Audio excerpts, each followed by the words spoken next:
blind, furious, optimistic determination, also known as how to be first class when you're third rate. Three blind mice, three blind mice. See how they run, see how they run. They all ran after the farmer's wife, who cut off their tails with a carving knife. Did you ever see such a sight in your life as three blind mice? What the hell are we singing to our children to help them sleep? Story songs about handicapped mouse mutilation? Ooh.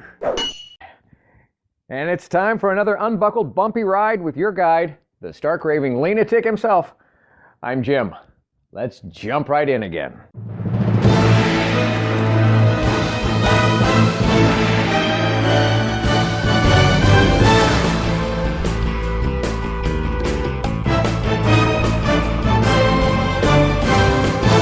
Welcome to my podcast based on my brand new book, available on Amazon, Live Life Lean, L-E-A-N.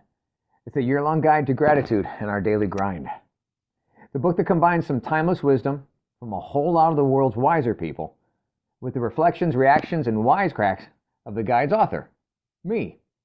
And it guides you, the reader, through the simplest system for a happy, healthy, authentic, and genuinely grateful everyday experience. I urge you to get the book. Of course I do. I wrote it. It's either at Amazon or at my website, ampurage.com. A-M-M-P-U-R-A-G-E. But even without it, let's make next week better than last, our next year better than the past, and get started now with today's episode of...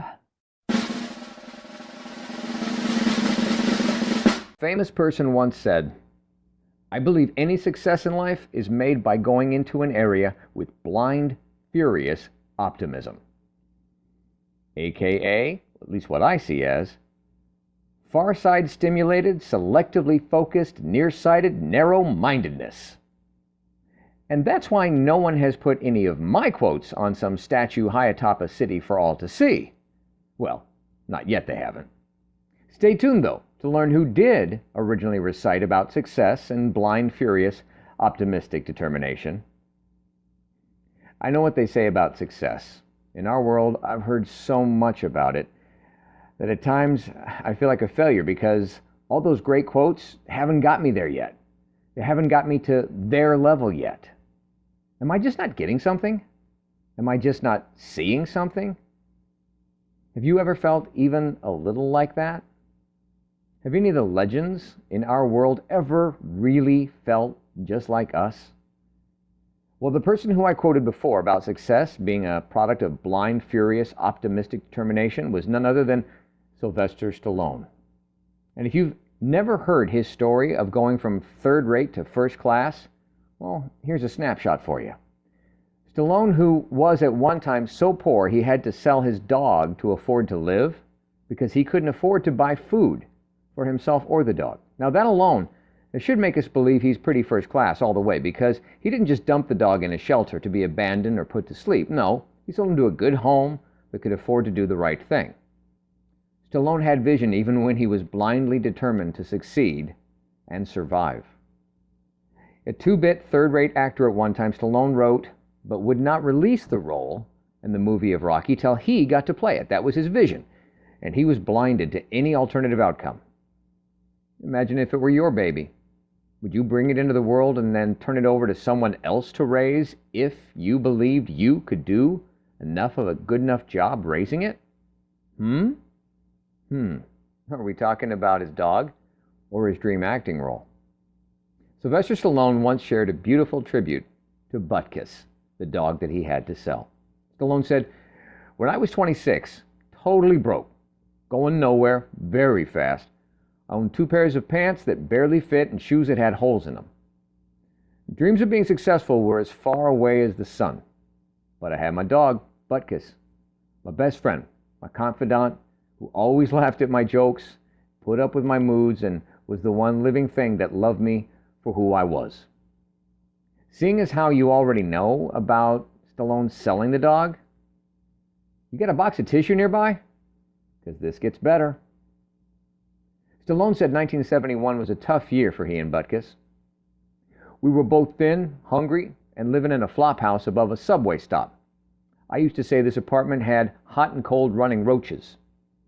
When things got even worse, I had to sell Butkus. Sell him for $40 in front of a 7-Eleven store because I couldn't afford food.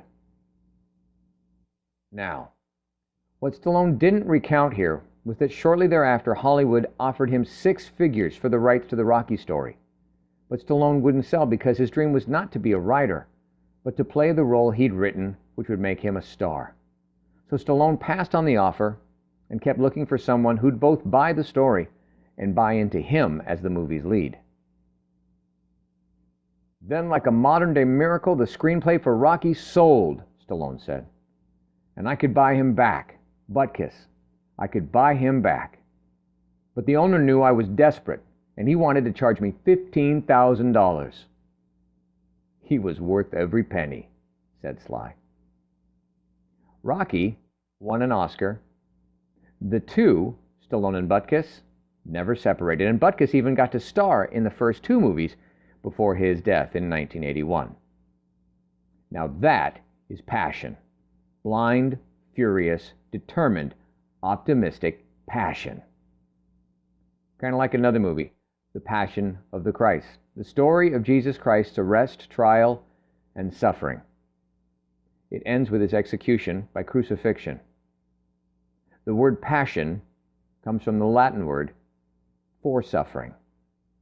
See, the crucifixion of Jesus is accepted by many as more than just a historically accurate event, but an example of extreme human sacrifice and suffering for a cause. It's interesting. I think it's interesting how in worldly ways, through worldly eyes, passion is viewed where emotion lies. But within something superhuman, if there is such a thing as superhuman, such a thing that any human can hope to attain, passion means turning a blind eye to fear, optimistically hoping that faith will suffice, and furiously fighting for an end that you are happy that you had yourself all in on. But blindness is not just about what we do or we do not see within our peripheral vision. And this last story here shines that picture quite brightly. It was the early half of the 1900s.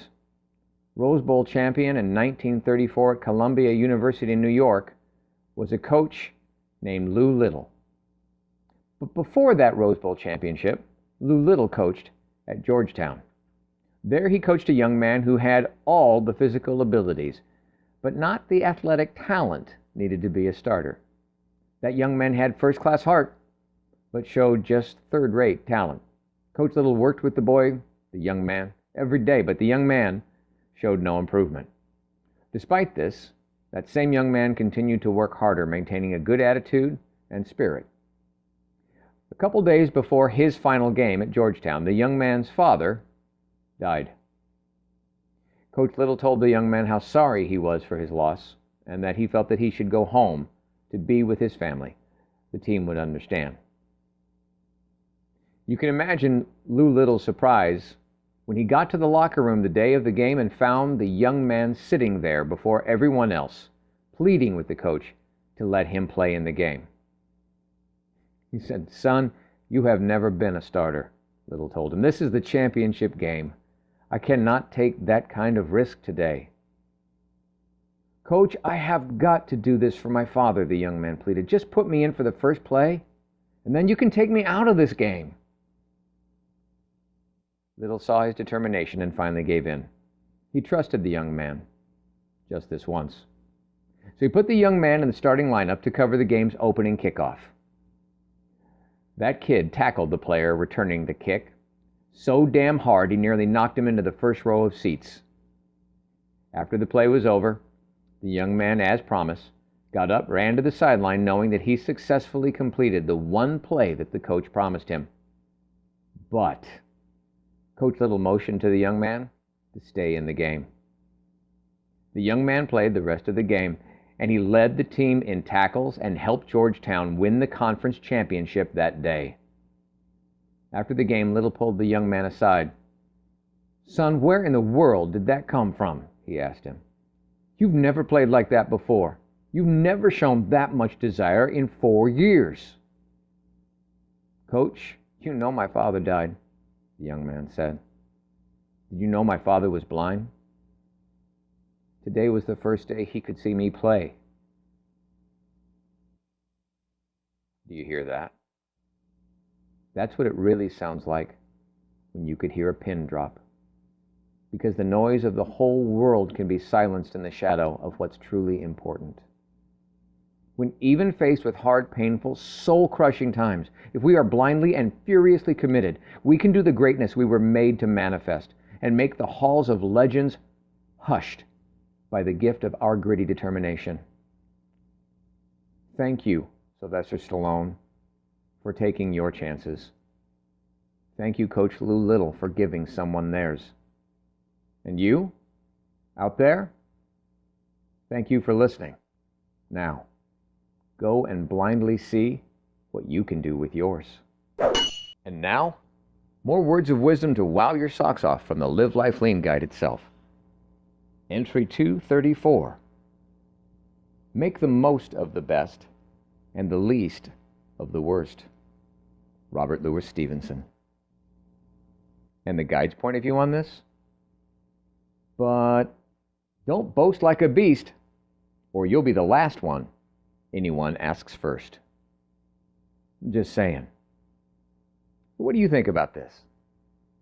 Using the Live Life Lean guided journal system, what is there for you to learn that's new? What is there out there for you to earn that is not just given to you? Where can you look to add to the world above and beyond you? Now be grateful for those chances. Reflect on them, respect them, and navigate somewhere next. Thank you for listening. I hope you're enjoying your copy of the Live Life Lean, LEAN guide. Enjoying it almost as much as I did creating it. And if you don't have a copy yet, go on over to amperage.com or Amazon and get started today experiencing the amazing power of knowing every day is literally yours to be grateful about. And you need never feel unfulfilled again. I'm Jim Hall. And until next time, good health, God bless. And now, go get a little dirty learning something new. Earning what's not given to you. Adding to this crazy world that we share. And navigating your way to something new and next.